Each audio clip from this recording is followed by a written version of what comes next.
Good morning students. Previous lecture में हमने time dilation या काल वृद्धि काल विस्तारण का सैद्धांतिक और उसके बाद एक्सपेरिमेंटल प्रूफ देखा था, जिनसे कि काल वृद्धि का सत्यापन होता है। अब हम कुछ प्रॉब्लम्स या न्यूमेरिकल्स करेंगे। फर्स्ट प्रॉब्लम है, एक गतिशील घड़ी का वेग क्या होना चाहिए कि यह एक दिन में 1 मिनट सुस्त प्रतीत होने लगे। Calculate the velocity of a watch when it seems to be slowed down by 1 minute in 1 day. इसका मतलब हमें क्या दिया हुआ है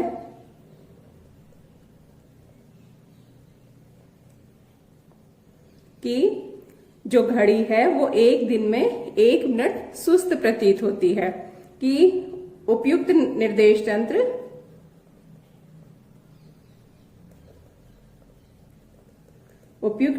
तंत्र में समय एक दिन और चूंकि मिनट में बात की है तो एक दिन का मतलब 24 घंटे और 24 घंटे का मतलब 24 × 60 मिनट्स। तो ये हमको दिया गया है कि उपयुक्त निर्देश तंत्र में जो एक दिन है उसका समय है, तो τ0 हो गया 24 × 60 मिनट्स।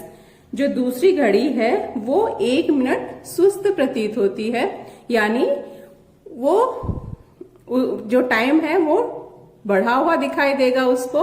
तो τ है वो τ0 + 1 मिनट, 1 मिनट सुस्त है, यानी 24 × 60 + 1। और फाइंड आउट क्या करना है, वेग क्या होना चाहिए, तो v है वो हमको निकालना है।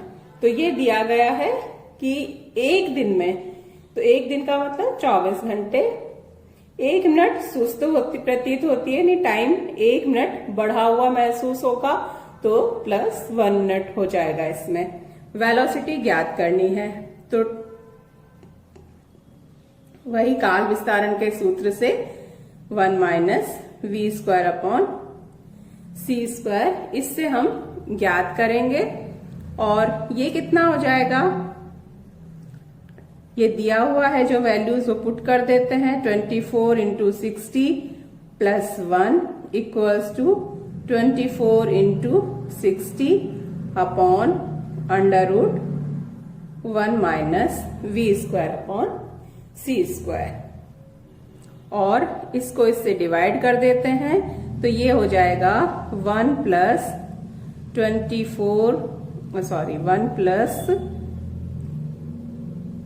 1 अपॉन 24 × 60 = 1 अपॉन √1 - v² c²। अब इसको सॉल्व कर लेते हैं। तो ये आया था हमारे पास 1 + 1 अपॉन 24 × 60 = 1 अपॉन √1 - v² c², या √1 - v² c² हो जाएगा 1 अपॉन 1 + 1 अपॉन 24 × 60। इसको इस तरह से भी लिख सकते हैं 1 अपॉन,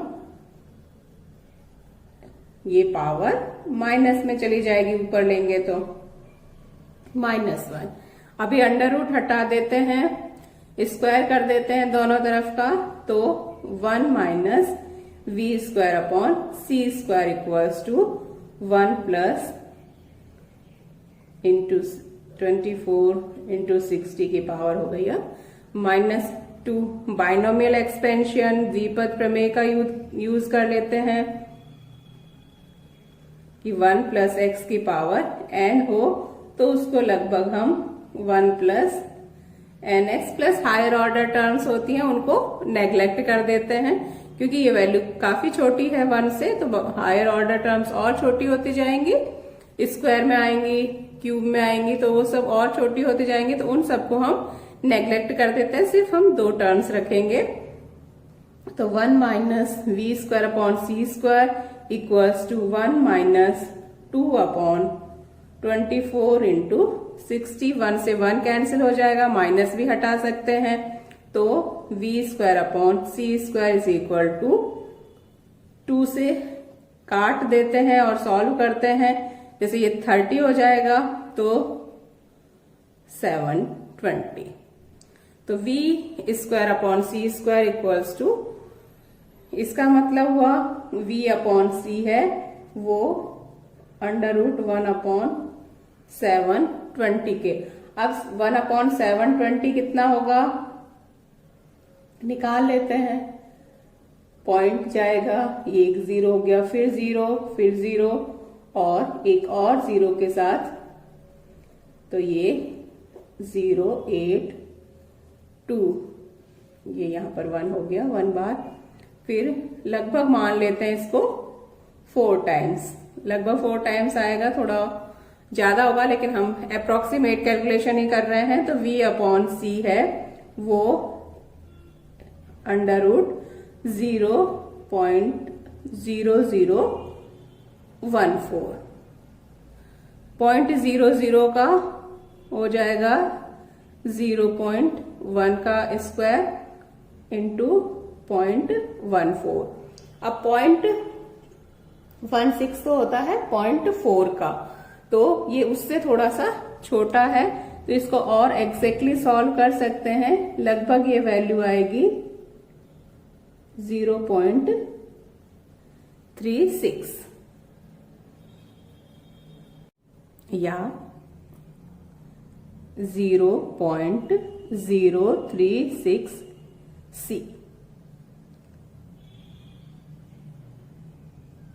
तो ये इस वेलोसिटी से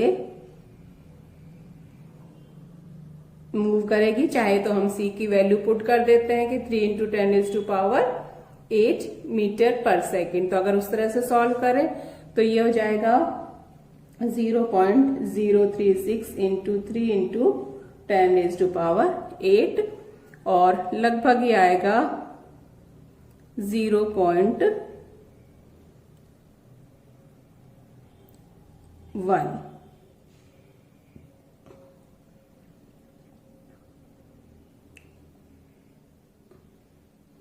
इंटू 10⁸ मीटर पर सेकेंड, और v 1.08 इंटू 10⁷ मीटर पर सेकेंड।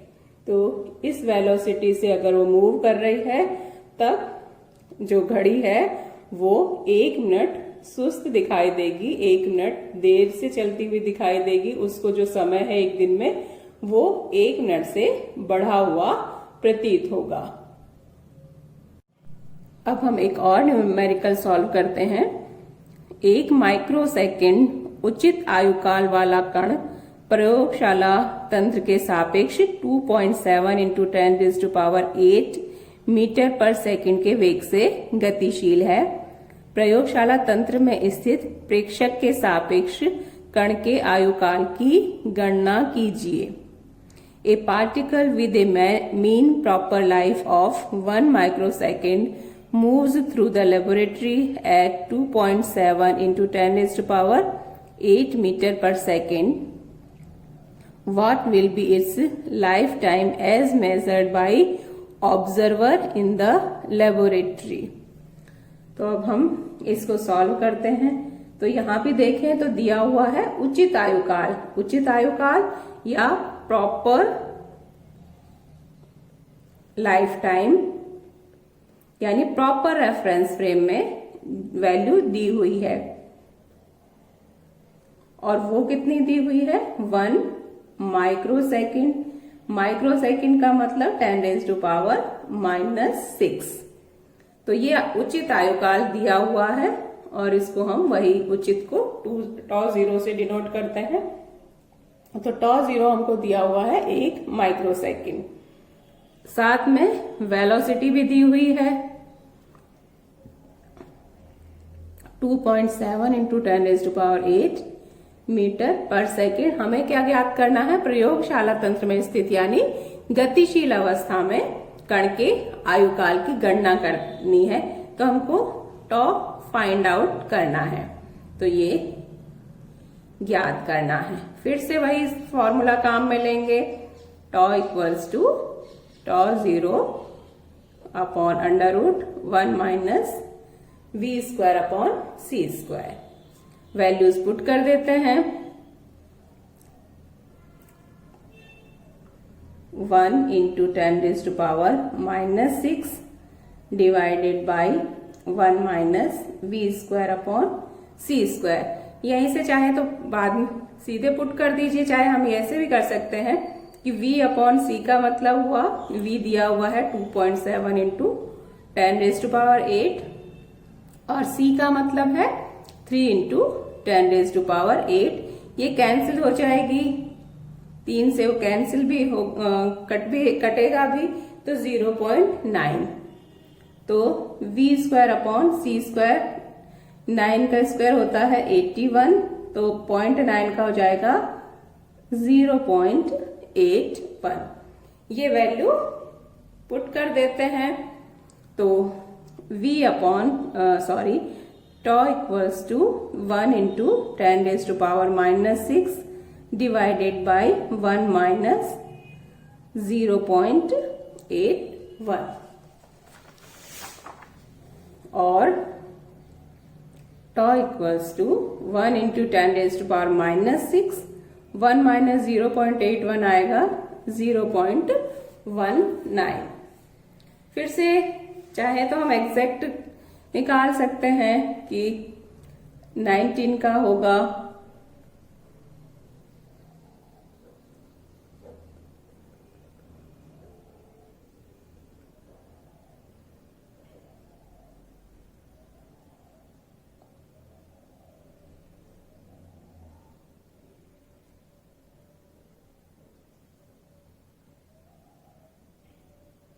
लगभग 4.3 के करीब आएगा ये। तो टॉ है वो 1 इंटू 10⁻⁻6 अपॉन 4.3।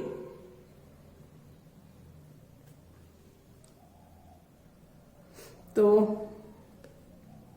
ये 1/4 होता है 25 के करीब, ये उससे थोड़ा सा कम आएगा। फिर से एग्जैक्ट चाहे निकाल लीजिए, ये वैल्यू लगभग 2.16 इंटू 10⁻⁻6 सेकेंड और टॉ इक्वल्स टू 10⁻⁻6 सेकेंड को फिर से माइक्रो सेकेंड लिख सकते हैं।